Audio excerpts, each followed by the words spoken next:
What is up, YouTube? This is Zach, Dreamedia Home Theater, and today I'm going to be showing you guys some of the tools that I carry in my tool bag for home theater use.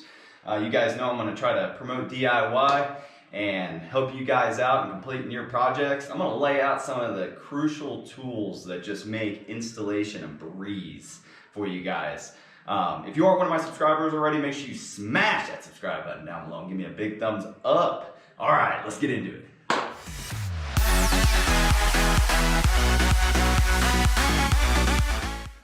Okay guys, so I went out to do a theater install yesterday and I realized, oh my gosh, my bag has a lot of stuff that we're not even using. Check this bag out. Not all necessary, but there are some things that are key to completing a theater room. So I'm going to pull some of those things out and I'm going to show them to you. Let me set this down. Okay, without a doubt, you're going to need a tape measure, a drill. I recommend a combo kit. You can pick this up at Home Depot or Lowe's, a hammer drill, as well as a small little impact drill, or you can get the normal size impact. Another thing you're going to have is a level. Everybody wants their equipment level and looking sharp. What else we got in here? Wire cutters, or you could do a combo. This is a wire stripper as well as a cutter. So if you're gonna go in with a minimalistic attitude, I would say get the wire cutters. Let's see. Pretty hard to do a theater without wire ties of some sort, so go ahead and pick these up. They're only gonna be a few bucks. Not completely necessary, but pretty nice to have depending on what you're doing. A tester for cat cable or coax, traces wires down, a speaker toner, any of those things. You can also kind of kick it old school and hook up a battery to get you by, but I'll go ahead and put that on the list there. Without a doubt, you will have to have a stud finder. You always want to mount your TV or your projector or your screen into a stud. So stud finders, they tell you exactly where the stud is in the wall so that you don't have to worry about that TV or projector coming off the ceiling. Sheetrock, if you're going to be doing any type of in-wall wire routing or speaker installation, most of you guys buy in-wall speakers from me, you're going to want a drywall knife. This is a very simple one, gets the job done. It's only like 10 bucks. Put that on the list there. What else do we got? Some electrical tape. Grab some of that along with your zip ties. If you're going to be doing terminations of coax with like RCA or coaxial like antenna or satellite, you'll need these tools here. I actually made a separate video on this specifically for subwoofers because a lot of you guys asked me, I ran the RG6 coax, now how do I get it hooked up to my sub? So I made a completely separate video about that so that you know how to terminate it with an RCA. This is a compression tool and this is to strip the shielding. Face mask. You might need one of those. Right now, if you're going to be doing any type of cat terminations, the stripper and termination tool, you can pick this up in the low voltage section as well. This is for keystones. I'll put that on the list as well.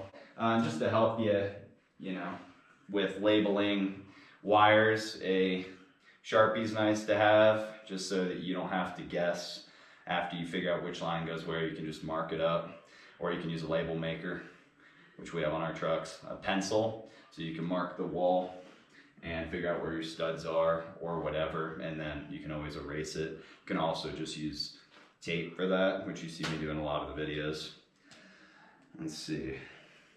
That is gonna be a large portion of really what you need to complete most projects.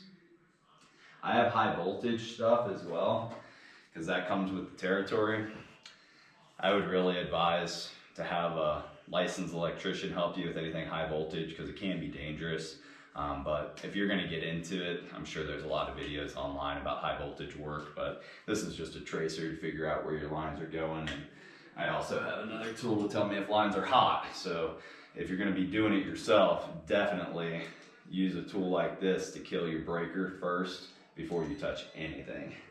I don't want you guys to hurt yourselves. I think those are the main tools there. So I'm just going to show you a little close up of the ones that I'm using.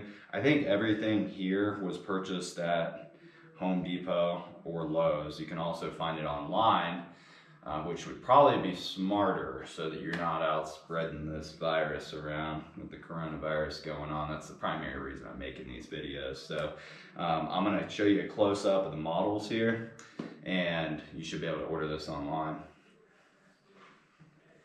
Okay guys, so we have the drills. I'm going to put it in order of importance. I would say the absolute most necessary items are going to be over here on this side.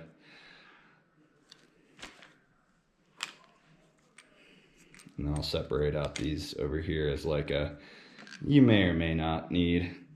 But without a doubt, to complete most projects, you're going to need some type of heavy duty drill, hammer drill or impact drill. You can actually mount TVs and projectors with this. You just burn through the battery pretty quick. This is Milwaukee. They work really well. I have everything Milwaukee, but DeWalt or whatever will work. This drill is going to be used for pretty much anything. You can, drill through wood. I got stuff like, this here, extension bits as well. And you can purchase like a bulk pack of these in different sizes. If you look, they come in all different sizes. And then you have the sheetrock knife. Got this at Home Depot as well. Wire cutters, you can get this at Home Depot. So it has a wire cutter right there, and then wire strippers, different sizes, all the way down. A level, any level will work. This one does the trick. Not surge protector, a stud finder. This one works really well. It actually has a level built into it, which is nice. This little drill, I love it. If you're not gonna spend the money on this, just get this guy. You can pick it up at Home Depot. I think it's like 90 bucks. Super affordable, and it has some kick. You can get a lot of jobs done with just that guy right there. So with these items here, that'll accomplish everything that you need to do. I'm sure everybody has a tape measure. You can see my mess of a bag. Let's see, the pencil and Sharpie, optional. You can also, instead of getting this to terminate your coax or your RCA for your sub, you can just buy them pre-terminated and I can ship them to you like that. This is just a optional thing too. If you're DIYing it and you don't want to invest in this, just ask me to send you a pre-terminated cable. Have plenty of them in stock. These here, you don't have to have, and you can do wire ties as well. Like the Velcro ones if you don't want to do zip ties, but zip ties are cheap and quick. Electrical tape, you can use this for a lot of different things. Again here, terminating your own cables, not 100% necessary, and your own keystones. I can send them to you pre-terminated to make life easy. But these are just some of the things that I think would really help you guys if you're going to be DIYing it. Or if you're a pro installer just getting into the industry, these are some tools that you're definitely going to need. There's one more thing that I haven't mentioned that you have to have if you're going to be doing any type of wiring, and that's fish tape. Okay, so fish tape, fish rods.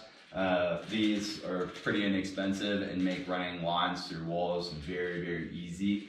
I would definitely recommend, if you're going to be wiring a theater or mounting a TV, sound bar, whatever, pick these up as well. It makes your life super easy. If you're at the store already, go ahead and make a pit stop down the hardware aisle or order these babies online. Drywall anchors are needed a lot of the time because you can't hit two studs. Maybe one side you're drilling a lag